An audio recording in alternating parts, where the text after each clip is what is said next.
Thanks for joining us for this podcast from Atlee Church. Atlee is a safe place for those who've given up on church or never went. Our mission is to reach seekers and equip believers to love God, love themselves, love others, and serve the world. We'd love to have you connect with us at one of our physical campuses or online for a weekend service. You can find out more about our locations and service times on our website. We hope that you will be encouraged and challenged to take the next step in your personal faith journey through the message you're about to hear.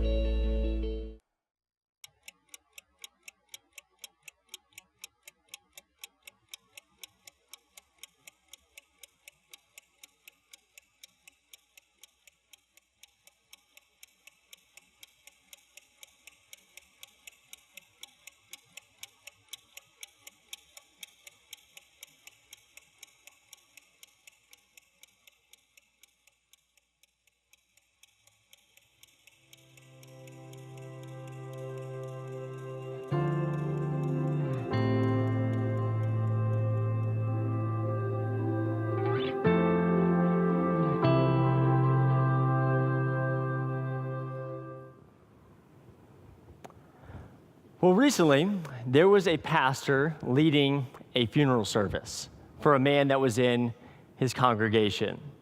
The pastor got up in front of everybody at the funeral, and he began talking about the man that he had known for a long period of time. As he's talking to the people there in the room, he asked a simple question to everybody that was there. He said, "Is anybody in the room ever had an experience of working for this man or working with this man? And if so, did it make an impact on your life?" And so as the pastor answered this question, you could see people looking at each other and murmuring across the building. And one by one, everybody pretty much in the room started to raise their hand. And you could hear a little bit of talking and a little bit of giggling at this funeral. And the pastor said, "Yeah, that's what I thought. This man made an impact on all of your lives, didn't he?" And you could hear people in the room nod their head and say, "Yeah, this man definitely made an impact on my life." Well, the pastor goes on to share how he knew the man, and he starts to talk about his life a little bit. And he said, "I had the experience of actually working for this man." He said, "When I was in seminary going through school, I didn't have much money, and I began to ask people all around if they had any jobs that anybody would give me. Found out the man did have a job opening, and he said, 'Pastor, why don't you just come to my house on Monday and I'll put you right to work?' So pastor shows up at the man's house Monday morning, finds out that the guy runs his own trash truck business. And he says, 'Pastor, jump on the back,' and threw him some gloves. So the pastor spent all day with him on the back of the trash truck, collecting community's trash all around, and got to talk with the man that kind of gave him this opportunity. And then each week from that point on, he got to have more conversations with this man. And it was incredible to see, the pastor said, this man's faith every single day of the week. And as he told the story, he said, "Has anybody else been impacted by this man when you're working for him?" Everybody starts laughing and says, "Yeah, he asked me to be a part of the trash truck business as well, but we all stopped when he switched to the porta potty business. We stopped there." And the pastor began to share, he said, "This man made a profound impact on my life because he cared for me and gave me a chance when no one else would. And that was the legacy that he left behind for me. And I know that was the legacy he left behind for you." And everybody in the building just gave him a big smile and agreed with what the man was saying. Now, this may sound like a weird story to you, and it's like, where did you find that on the internet? Well, the truth be told, this was a story that happened just last week at my uncle's funeral. The pastor got up and shared about my uncle and the legacy that he had left behind, and so many other people were impacted because of his life and his faith by choosing every single day to realize that his life could make a difference. And so, the last few weeks we've been talking about and been in this series called One Life, Live It. And talking about how we have the opportunity every single day to live our lives to the fullest, because we only get one life here on this earth, and we might as well make it count. We might as well do everything we can to do what God has called and created us to do. In the first week of this series, we gave you a big picture on the back of your program and asked you a simple question. What do you want to be said at your funeral one day, beginning with the end of your life in mind? And I know a lot of you wrote various things on the back there of things that you want said about you and your life, and you wanted your story to count. And then we asked you to kind of keep a tally or just a daily, reminder or journal about how you're living each day. And then we wanted you to kind of take a look and see if the way that you're living every day leads up to the fact that what you want to be said at your funeral. Because we all know that what's said about us doesn't come by chance or happenstance. It comes by intentionally living the way that we want to live every single day. And that's what people remember about us. That's what people talk about us. And so today, I want to ask you the question, are you living the one life God has created you to live to the fullest? Or are there some things still missing? And today, we're going to talk about the last piece of this as we're entering our third week of this series, about what it's going to look like to live the life God has called us to live. And let me just say welcome to Atlee. I'm so glad that you are here with us today and join us at all of our campuses, Scottsville, West End, and those watching online and those here in Mechanicsville today. This has been an awesome series. I hope you've enjoyed it. I hope it's maybe sparked some thoughts or some ideas in your life about the life that you're living. And hopefully it's caused maybe some uneasiness in your spirit about some things that you've always been wanting to do, but you've never fully embraced the life that you're living. Today, as we kind of set up this series, we talked about this idea of three big thoughts of what we could use our life for. It was basically a study done by a popular leader and pastor named Tony Campolo. And he compiled this data by interviewing 50 people that were 95 years and older. If they could go back and do life over again, what would they do differently? And they said that they would reflect more, which was week 1. They said that they would risk more, which was our week last week. And today, what we're going to be talking about is the idea of doing more to impact others. Doing more to impact other people. They said that they wanted to do more things that will live on after they're dead. And so today, that's how we're going to finish this series, talking about the ways that you and I can choose to make a difference in our everyday world, and how we have the opportunity every single day to be creating a legacy for our lives, not just for ourselves, but for people all around us. And so today we're going to continue with another Bible study that we looked at last week. We looked at the story of Jesus and a miracle that he performed with a guy named Peter. Today we're going to look at a story, very similar miracle to what happened, but there's an incredible kind of viewpoint I want us to take on this passage of Scripture. So if you have a Bible, go ahead and turn with me to the New Testament, and we're going to look at the book of John, chapter 5, verses 5 through 9. The book of John, chapter 5, verses 5 through 9. And as we read this passage of Scripture, I want you to think about all the things that God may be calling you to do, and I want you to look at how Jesus interacts with this person that he encounters on just an everyday stroll for him. And this is what it says. It says, afterwards, Jesus returned to Jerusalem for one of the Jewish holy days. Inside the city, near the sheep gate, was the pool of Bethesda, with five covered porches. Crowds of sick people, blind, lame, and paralyzed, lay on the porches. One of the men had been lying there and had been sick for 38 years. I love this. When Jesus saw him and saw that he had been ill for a long time, he asked him, "Would you like to get well?" The man responded, he said, "I can't, sir, for I have no one to put me into the pool when the water bubbles up. Someone else always gets there ahead of me." Jesus told him, "Stand up, pick up your mat, and walk." And instantly, the man was healed. He rolled up his sleeping mat and began walking. So, interesting passage of Scripture here. Let me give you a little bit of backstory to show you kind of how incredible this miracle was. This man and many others like him had been laying in front of this pool in his day, waiting for someone to notice them and help him. And he'd just been sitting there hoping that one day he would be healed. And so he sat there waiting and waiting and waiting for 38 years. And there was this kind of weird skeptical rumor around the town that if you stood near this pool and there would one day be this, fountain that would come up, and if you could get there first, you would be the person to get healed. And it was just kind of this mystical thing that never really happened. So these people just sat there waiting and hoping for something greater. Finally, Jesus steps on the scene and sees this man's need. And it's incredible what he does about it. And today, as we see Jesus meet this person's need, I want us to see in this story, there's a few things that are, I think, incredible things for us to learn from of how we can also see the needs in somebody else and choose to make a difference. And so if you got a program when you came in, it looks something like this, go ahead and pull that out.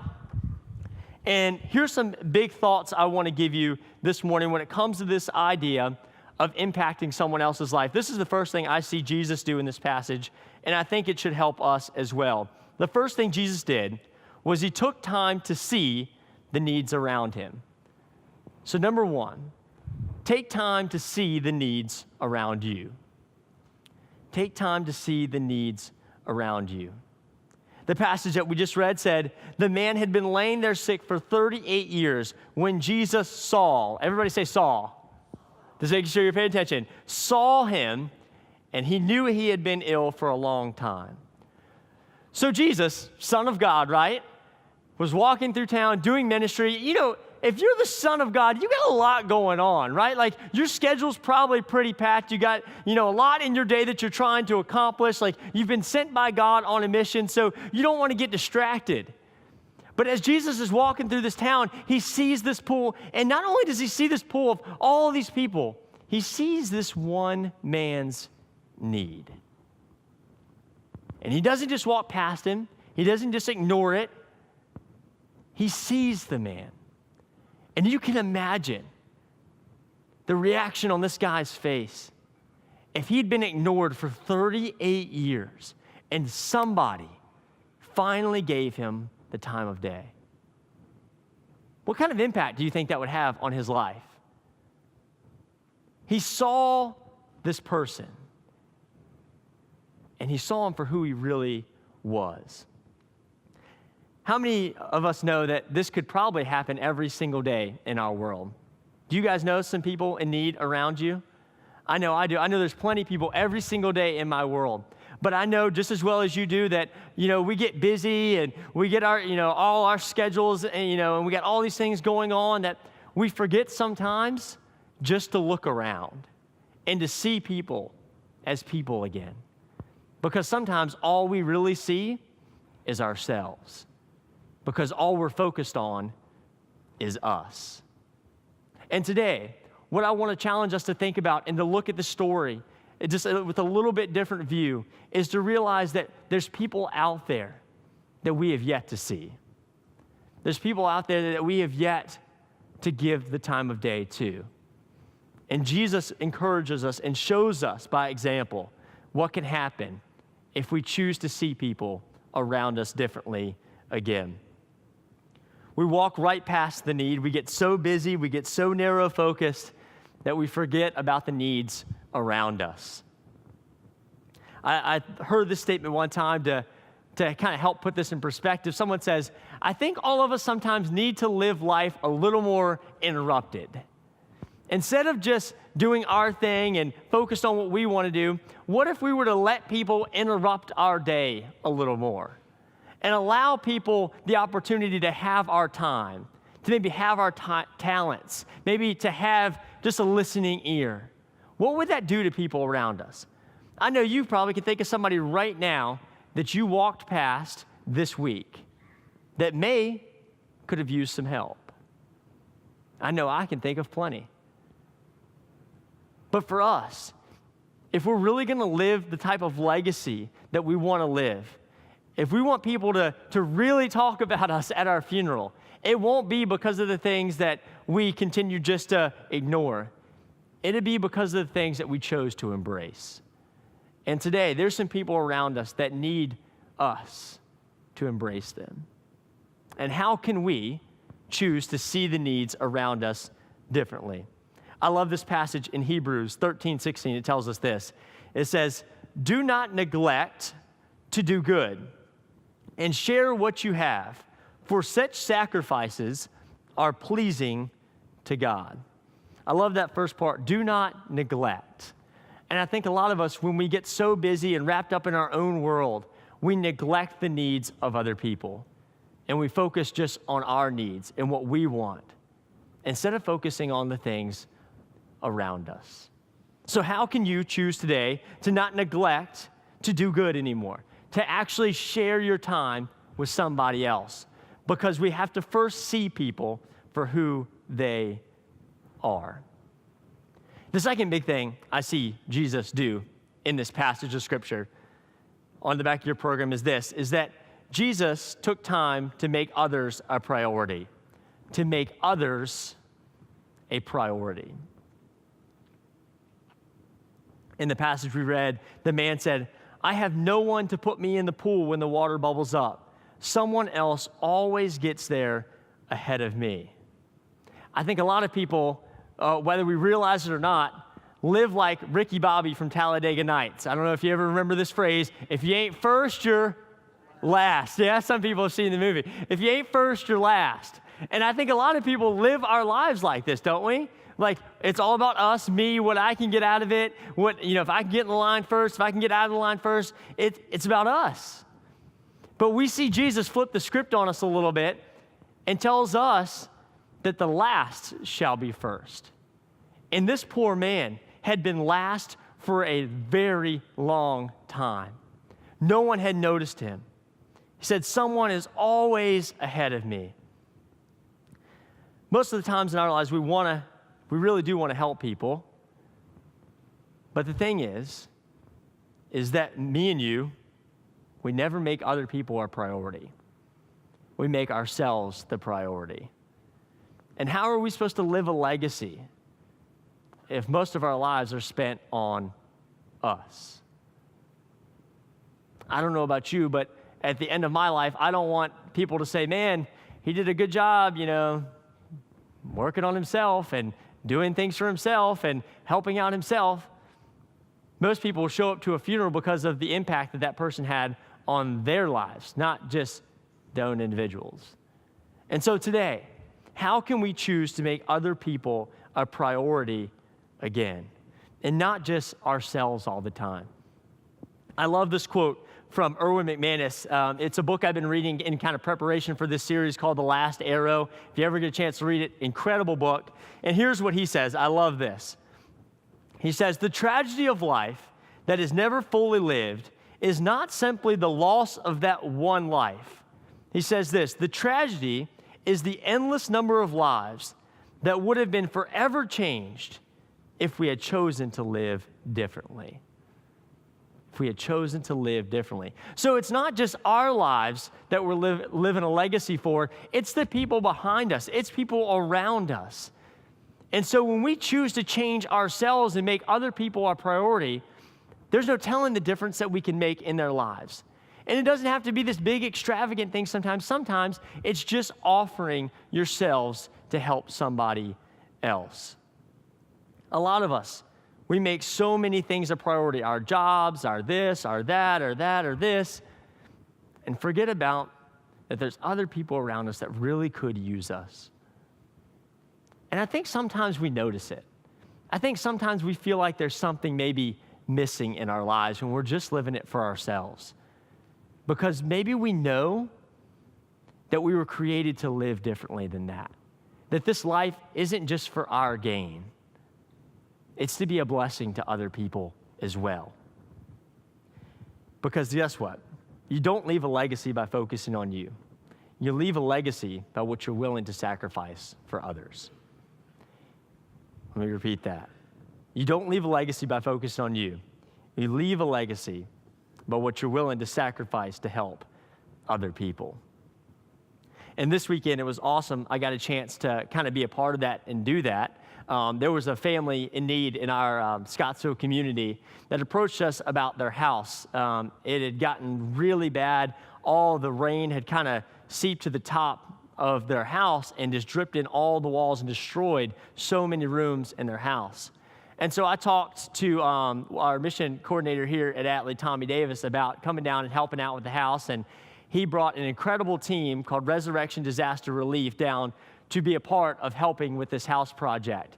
And they spent 3 days there, Thursday, Friday, and Saturday. And it was a bunch of guys coming out there and girls, and they decided just to come out and help make a difference in this family's life. And they spent all weekend out in the middle of nowhere. Here's a picture of the project. We were able to put an entire roof on this house and kind of start some of the siding to give this family a whole new opportunity so that the rain wouldn't continue to destroy every room in the house, that they would actually have a roof that would keep the rain out of their house so they could finish working on all the bedrooms in the house. And I tell you what, it was so incredible just to watch these guys. I mean, they took their time away from their friends and family. They took their resources, all these tools and things that they had, and they came out to the middle of nowhere to work on somebody's house that they didn't even know the people. And I tell you what, if that is just a picture of what Jesus came here on earth to teach us to do, I'm telling you what, I've never seen something that incredible. And I was just simply standing there watching half the time, just in awe. And people are like, Trey, are you okay? I'm like, yeah, but these people came all the way here. And they're like, yeah, Trey, they're here. And I'm like, but do you see them? Like, this is awesome. Why aren't other people like this? And it showed for me that there's still incredibly good people in this world. And there's incredibly big-hearted servants still out there. And I'm telling you what, this organization did so much work in such a little time. And they sacrificed so much to be a part of it. And that's not the only project they do. They do multiple projects per year, and it's one of the things that we support together as a church. And so I was blown away by their faithfulness this weekend. But it made me think about my life and our life as a church. And how many times do we do that for other people? Willingly sacrifice ourselves to help somebody else out. They chose this weekend to make somebody else a priority. When was the last time you took time to make somebody else a priority? That you stopped everything to make a difference in somebody else's life? I would venture to say for most of us, most of our time is focused on us. But today, I know that's not the story that you want to tell with your life. And I know it's not the story I want to tell with mine. Philippians 2:4 tells us this. It says, let each of you look not only to his own interest, but also to the interest of others. Look to the interest of other people. Make somebody else a priority, because you never know the difference that it could make. This family that we went and helped this weekend, we're forever grateful for the time that we spent just working on their house, being faithful, and showing them what Jesus looks like here on this earth. Which leads me to my last thought together today is this. The third thing that we see from this story that Jesus taught us to do is this, is to give hope and healing to those who need it. To give hope and healing to those who need it. The passage that we read says, instantly the man was healed. He rolled up his sleeping mat and began walking. Can you imagine the stories that this guy told after Jesus left? He's like, guys, you won't believe this. This dude came up to me and he went and hung out with me. And I had been sitting at this place for 38 years. I mean, you can imagine the sores and the calluses from staying in one place for 38 years. And he was able to stand up and move around and tell people. Can you imagine the legacy that Jesus left in this man's life? The stories that would be forever told of what Jesus did. And that's why we're reading it together today. The difference that God made in this man's life was incredible. And what now he's calling us to do is to do the same thing for other people. One commentary I read this week said it this way. It says, Jesus saying, "Do you want to get well?" was designed to raise the man's hopes. The man replied that he lacked not the desire, but the means to be healed. Without strength, without friends, without family to help, he could not be healed. But Jesus' word accomplished his will. This illustrates conversion. When people obey God's command to believe, God works in and through his word. I love that. That God works in and through his word when we're obedient to it. And so sometimes it's just us showing up, or just us asking the question, or just us being there for somebody else, and you never know the impact that it could make in somebody else's life. But guess what? You're never going to make an impact in somebody else's life if you're constantly just focused on your life. And I hate to say it, but so many of us spend so much of our time on us. And it's time that we get our eyes off of ourselves and onto others and be able to help, heal, and give them hope. And sometimes hope is all that we can give them, but sometimes maybe that's all that they need. How can you give hope and healing to somebody around you today? Now, a lot of us think, okay, that we have to go do this big mission project, or we have to, sell all our things and move to a foreign country, or go on this big mission trip to make a difference. Honestly, most of the difference that we can make is right in our backyards. Is maybe the clerk at Food Lion. Maybe it's pumping gas and you see somebody there and maybe they need a hand. Maybe it's paying for somebody's meal randomly without them knowing about it. Maybe it's just choosing to be a blessing to somebody that you know is in need right now and maybe just needs you to hear them out. I love this quote by Mother Teresa. It kind of helps us put things in a little bit of perspective. She says this, "Not all of us can do great things, but we can do small things with great love." We can do small things today with great love. And all of us, no matter who you are, no matter what you've been through, no matter what you got going on, no matter how crazy or busy your life is, today you can do small things with great love. There's no excuses. All of us can play a part in this. But we have to choose to do it. Nobody can do it for you. Romans 15:1 tells us this. We who are strong have an obligation. Everybody say obligation. Just making sure you're with me. We have an obligation to bear with the failings of the weak and not to please ourselves. The Bible tells us this isn't just like a suggestion. You and I, who have what we have and can do what we can do, we have an obligation to help others in need, not just to serve ourselves and please ourselves, but to be there for other people and to show them Christ's love in a tangible way. So today, how do we do this? How do we mimic what we see Jesus do to this man in our everyday world? Because most of us, we know what to do. We just need to start doing it, don't we? We need to start prioritizing other people. And maybe for you, maybe the first place to start is in your family. Maybe you haven't been there for your spouse or your kids. Maybe they need your time. And then maybe reach out a little further than that. Maybe your neighbor or somebody that you know around you at work or a relative. Then take it a little further. Maybe a stranger that you've never met, being able to bless them. But it all takes all of us taking our eyes off of ourselves, like I said, and putting them on to other people. And this can be sort of a daunting task for some of us who've never stepped out or done something like this, where most of our lives maybe have just been focused on us. And I was at a conference one time, and I heard a popular pastor, Andy Stanley. He said this quote, and it's kind of stuck with me when I think about this idea of helping other people. And it really brings things into perspective for me, and hopefully it does for you as well. And this is kind of the big thought I want us to take away today as we think about how we can do more and live a legacy for other people. Andy says this, do for one, everybody say one. Do for one what you wish you could do for everyone. Do for one what you wish you could do for everyone. All of us know a one. All of us today, when we leave here, can choose to find a one.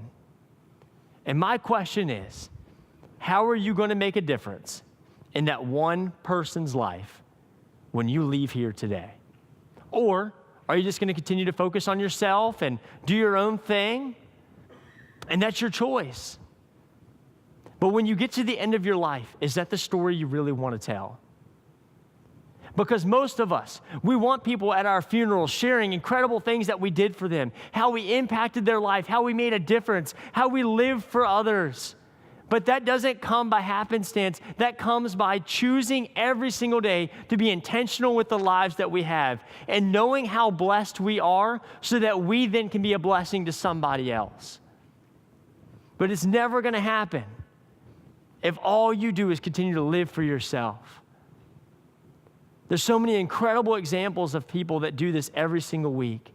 I know so many incredible volunteers that show up at this church early to play music for us, to help with our kids' ministries, that serve with our teenagers, that they're in the back plucking away at computers, doing things that I don't have any idea what they're doing, but they're figuring it out.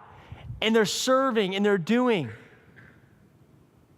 There's so many great examples of people in our communities that are doing some incredible things to help other people.